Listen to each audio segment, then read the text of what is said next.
السلام علیکم ورحمۃ اللہ وبرکاتہ۔ آپ دیکھ رہے ہیں کیو ٹی وی۔ مزید دلچسپ اور اسلامی ویڈیوز کے لیے ہمارے یوٹیوب چینل کو سبسکرائب کریں اور بیل آئیکن پر کلک کر کے نوٹیفیکیشن آن کریں۔ ریبیز کیسے آپ کو زومبیز میں بدل سکتا ہے؟ کیا آپ کے صحن میں کوئی عجیب حرکتیں کرنے والا جانور ہے؟ کیا آپ کو اپنے سفر کے دوران عجیب و غریب حرکتیں کرنے والے کتے کا سامنا کرنا پڑا ہے؟ کیا آپ نے کبھی غور کیا ہے کہ بعض اوقات کچھ پالتو جانوروں کے منہ سے زیادہ جاگ نکلنا شروع ہو جاتا ہے، ان کے منہ سے سلائیوا گرتا ہے؟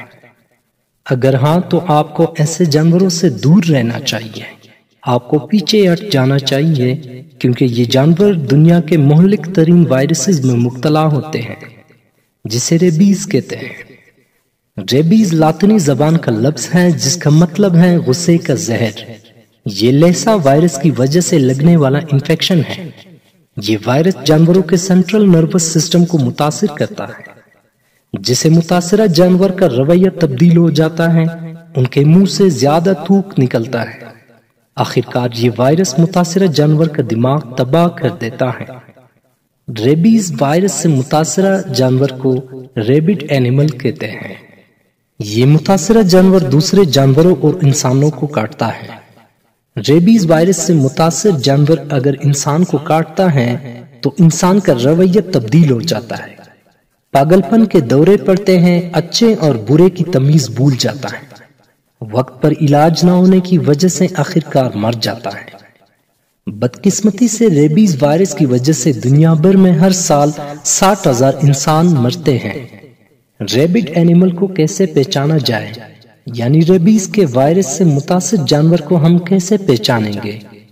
ریبیز وائرس سے متاثر جانوروں میں یہ علامات پائے جاتے ہیں۔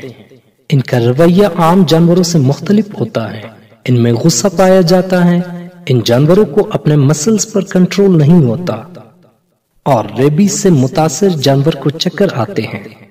اس کے علاوہ ریبیز سے متاثر جانور یا انسان ہائیڈروفوبیا کا شکار ہو جاتا ہے۔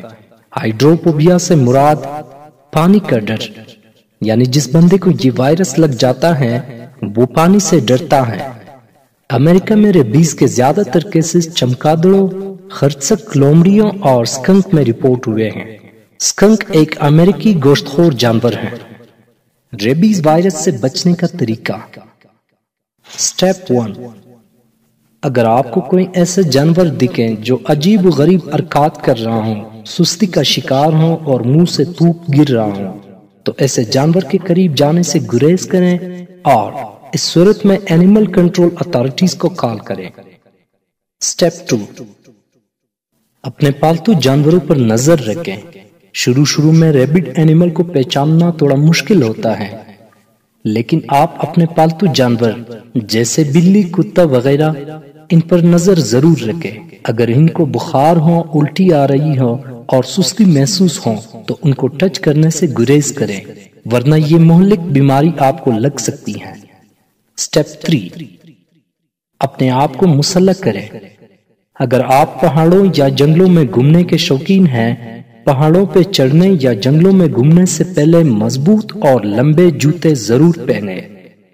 ہتھیار کے طور پر اپنے ساتھ واکنگ سٹک اور پیپر سپرے یعنی کالی مرچ والی سپرے ضرور لیں۔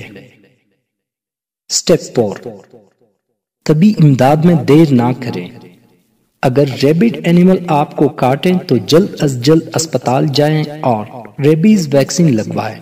اگر وقت پر ویکسین نہ لگوایا جائے تو بعد میں لگانے کا کوئی فائدہ نہیں۔ کیا کوئی انسان بغیر ویکسین لگائے ریبیز وائرس سے بچ سکتا ہے؟ 15 سالہ لڑکی جس کا نام جینا جیسی تھا، جینا جیسی کو جب ریبڈ چمگادڑ نے کاٹا، جینا جیسی نے چمگادڑ کے کاٹنے پہ زیادہ غور نہیں دیا، لیکن 3 ہفتے بعد جینا جیسی میں ریبیز کے علامات پائے گئے۔ وہ وقت ویکسین لگانے کا نہیں تھا کیونکہ کافی دیر ہو چکا تھا۔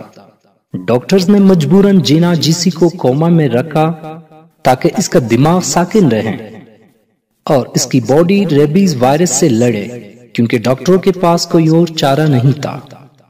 معجزانہ طور پر جینا جیسی کی باڈی میں موجود قوت مدافعت نے ریبیز وائرس سے لڑنے میں کامیابی حاصل کی۔ آج کل وہ واحد انسان جینا جیسی ہیں جو ریبیز وائرس سے زندہ بچ گئی بنا ویکسین لگائیں۔ اس کے علاوہ ریبیز وائرس سے انفیکٹڈ انسان بنا ویکسین کے زندہ نہیں رہ سکا۔ تو اس کے ساتھ ہی ہماری آج کی ویڈیو ختم ہو گئی۔ مزید دلچسپ معلوماتی اور اسلامی ویڈیوز کے لیے ہماری یوٹیوب چینل کو سبسکرائب کریں اور بیل آئیکن پر کلک کر کے نوٹیفیکیشن آن کریں۔